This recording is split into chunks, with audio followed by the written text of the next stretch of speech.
প্রাচীন ইতিহাসে রাজাদের একটা রেওয়াজ ছিল, তারা নিজেদের স্ত্রীর পাশাপাশি 3 থেকে 4 জন দাসী মহিলা রাখত, যারা তার স্ত্রীর চাহিদা পূরণ করত। তেমনি এই রাজা নিজের বিবাহিত বউকে ছেড়ে এক দাসীর প্রেমে পড়ে যায়। সেই দাসীকে সে সবসময় ব্যবহার করত, কিন্তু সেই দাসীর প্রেমে এতটাই পাগল হয়ে যায় যে শেষ পর্যন্ত তার রাজ্য ত্যাগ করে দিতে হয়। আসলে কামনা বাসনা যে কতটা ভয়ঙ্কর তার অল্প একটু উদাহরণ হতে চলেছে এই মুভিটা। মুভির শুরুতেই আমরা দুটো মেয়েকে দেখতে পাই। একজনের নাম হলো তারা, আর একজনের নাম মায়া। মায়া একজন দাসীর মেয়ে, আর তারা হলো রাজকুমারী। আসলে গল্পটা প্রাচীন আমলের কাহিনীকে ভিত্তি করে বানানো হয়েছে, যেখানে মানুষদেরকে দাস দাসী হিসেবে ক্রয় বিক্রয় করা হতো। একদিন ওই রাজ্যের রাজকুমারীদের পড়াশোনা শেখানোর জন্য রাসাদেবী আসে।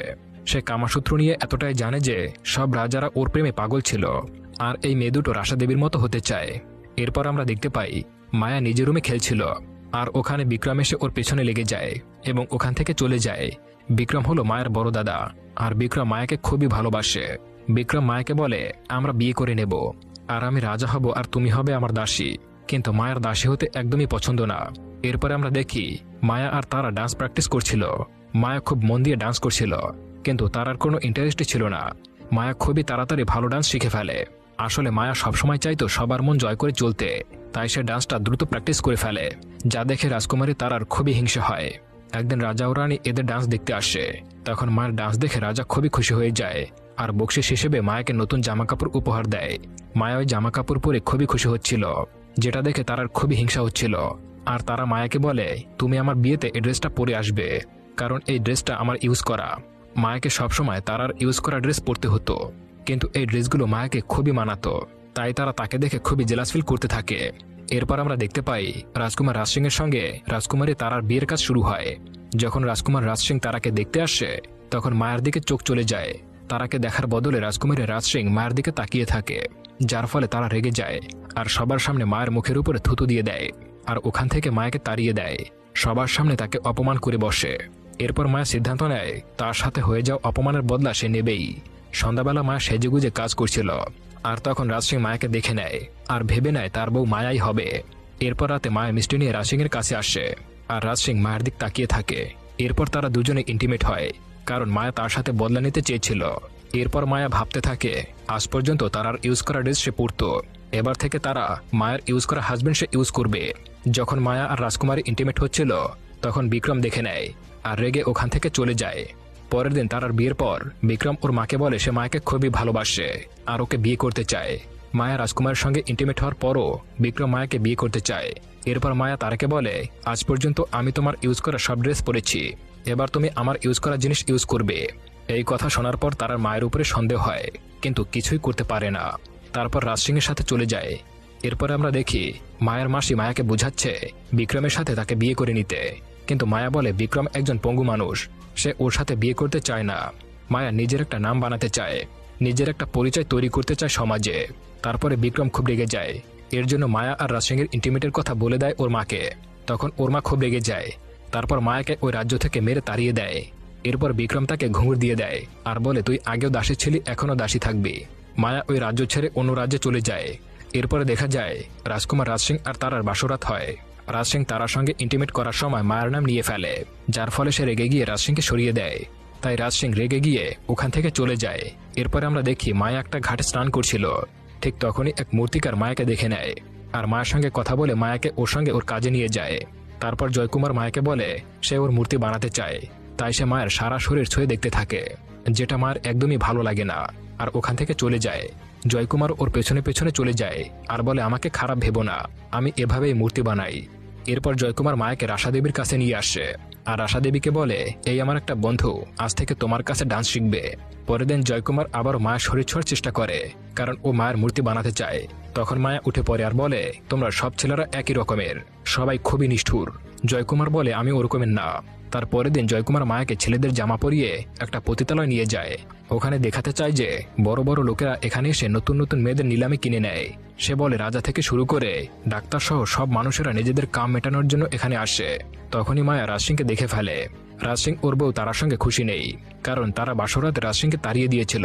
এই কারণে রাজ সিং এখানে চলে আসে। এরপর মায়া রাসাদেবীর কাছে চলে আসে। সে মায়াকে বলে, জয়কুমার অন্য ছেলেদের মতো না, জয়কুমার খুবই ভালো মানুষ। এরপর মায়া জয়কুমারের কাছে চলে যায়। জয়কুমার মায়াকে নিয়ে ঘরে যায়। তারপরে তারা ইন্টিমেট হয়। এর পরের দিন জয়কুমার একটা মূর্তি বানাচ্ছিল, কিন্তু বানাতে পারছিল না, কারণ যখনই ও মূর্তি বানাতে যায় তখনই মায়ের কথা চিন্তা করে এবং মূর্তি বানানোর টাইমে মায়াকে ভাবতে শুরু করে, যার ফলে মূর্তি বানাতে পারে না। দুপুরে মায়া জয়কুমারের জন্য খাবার নিয়ে আসে, কিন্তু জয়কুমার মায়াকে ইগনোর করে আর বলে, আমি আমার কাজে মন বসাতে পারছি না, সবসময় তোমার চিন্তা আসছে, মূর্তিতে তোমার মুখ ভাসছে, আমি আর তোমার সঙ্গে থাকতে চাই না। এই বলে মায়াকে ওখান থেকে চলে যেতে বলে। এরপরে মায়া সোজা রাসাদেবীর কাছে চলে যায় আর রাসাদেবীকে বলে সে জয়কুমারকে খুবই ভালোবাসে আর সারা জীবন ওর সঙ্গেই কাটাতে চায়। কিন্তু রাসাদেবী বলে, জয়কুমারকে একটা সুযোগ দিয়ে দেখতে পারো। তখন মায়া বলে, আমি ছোট থেকে তোমার মতো হতে চেয়েছি, আমি তোমার মতো কামাসূত্রে সব ট্রিক্স শিখতে চাই। এরপর রাসাদেবী মায়াকে কামাসূত্রে সব পাঠ পড়ায়, যার ফলে মায়া খুবই এক্সপার্ট হয়ে যায়। এরপরে আমরা দেখি রাজকুমার রাজ সিং মূর্তি দেখতে জয়কুমারের কাছে যায় আর মূর্তি দেখে মূর্তির প্রেমে পড়ে যায় আর জয়কুমারকে বলে, আমি এই মেয়েটার সঙ্গে দেখা করতে চাই। তখন জয়কুমার বলে, আমি জানি না মেয়েটা কোথায় গেছে, কিন্তু জয়কুমার জানে রাজ সিং ঠিকই খুঁজে ওকে বের করবে। রাজ সিং ওই মেয়েটাকে খোঁজার জন্য সারা শহরে খবর ছড়িয়ে দেয়।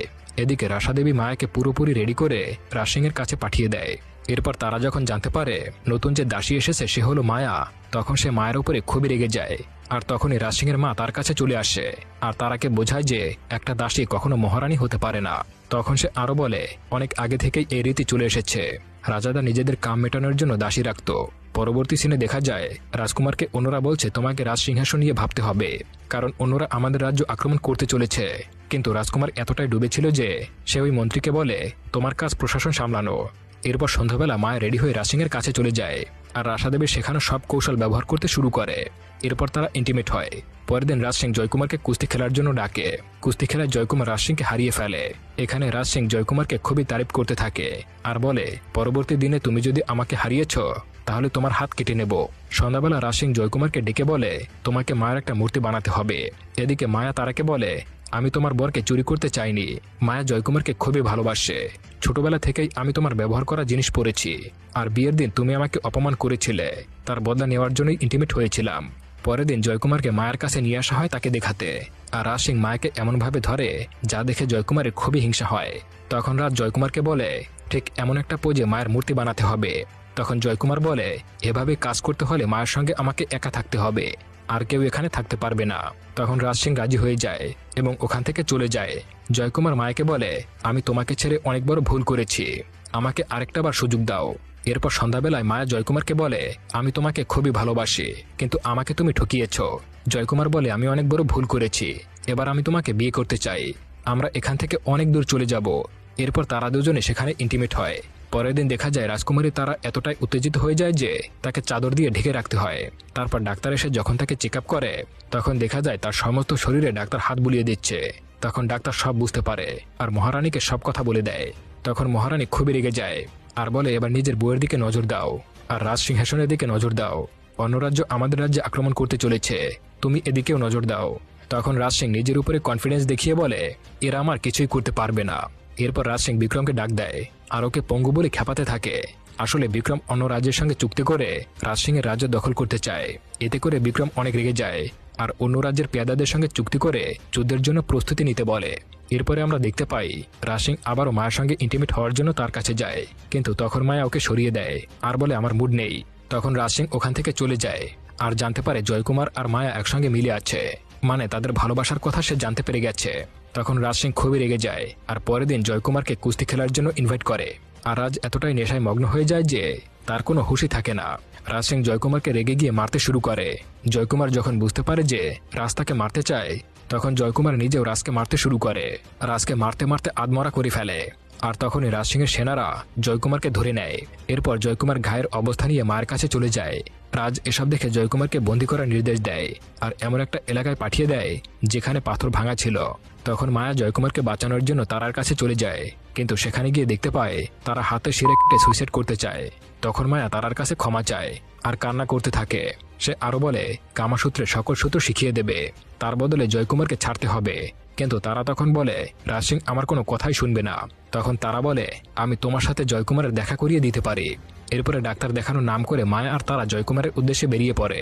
এরপরে আমরা দেখতে পাই তারা রাজ সিং এর কাছে আসে। এরপর তাকে পটানোর চেষ্টা করে। ধীরে ধীরে রাজ সিং তারার প্রতি আকৃষ্ট হয়ে যায়, কিন্তু হঠাৎ তারা রাজ সিংকে ইগনোর করতে শুরু করে আর বলে বাসরাতে তুমি আমাকে যেমনটা করেছিলে আজকে তার প্রতিশোধ নিলাম। এরপর মায়া জয়কুমারের কাছে চলে যায় আর তাকে বলে আমি নিজেকে এতটাই খারাপ করে দেব যে রাজ আমাকে ভালোই বাসবে না। তারপর মায়া পাথর দিয়ে নিজের সব চুল কেটে ফেলে। ওখান থেকে সে রাজকে বলে তুমি আমাকে যা বলবে আমি তাই করব, বিনিময়ে তুমি জয়কুমারকে ছেড়ে দাও। রাজ তখন বুঝতে পারে তারা একে অপরকে খুবই ভালোবাসে, এরকমের ভালোবাসা সে কখনোই পাবে না। তাই রাজ অনেক রেগে যায় আর পরিকল্পনা করে পরের দিন জয়কুমারকে মেরে ফেলার আদেশ দেবে। এরপর আমরা দেখতে পাই একটা সিপাহী রাজের কাছে একটা বক্স নিয়ে আসে আর বলে এটা পাশের রাজ্যের রাজা তোমাকে দিতে বলেছে। বক্সটা খুলে দেখতে পায় তার উজিরের একটা মাথা সেখানে রয়েছে। এরপর দেখা যায় জয়কুমারকে হাতির পায়ে পিষে মেরে ফেলা হয়, যেটা মায়া দূর থেকে দেখে নেয়। তখন মায়া ভেবে নেয় সারা জীবন জয়কুমারের বিধবা স্ত্রী হিসেবে কাটিয়ে দেবে। পরবর্তী সিনে দেখা যায় বিক্রম পাশের রাজ্যের রাজার সঙ্গে মিলিত হয়ে কেল্লাতে আক্রমণ করে আর কেল্লা নিজেদের দখলে করে নেয়। এরপরে দেখা যায় মায়া ওই রাজ্য ছেড়ে চলে যায় আর মুভিটা এখানেই শেষ হয়ে যায়।